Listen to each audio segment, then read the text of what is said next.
Okay, I'm going to level this top just a little bit because I do need a place for my mouse to sit.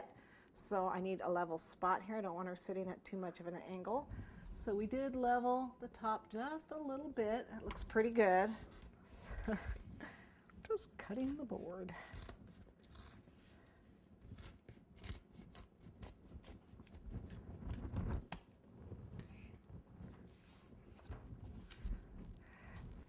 So I've cut the board down here for the size of my cake, and now I'm just crumb coating it, and then it's going to go back in the freezer to chill.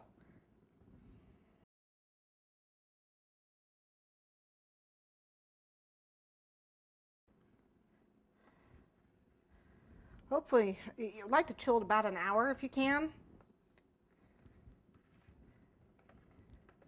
But while it's chilling, we will go ahead and make our mouse and accessories.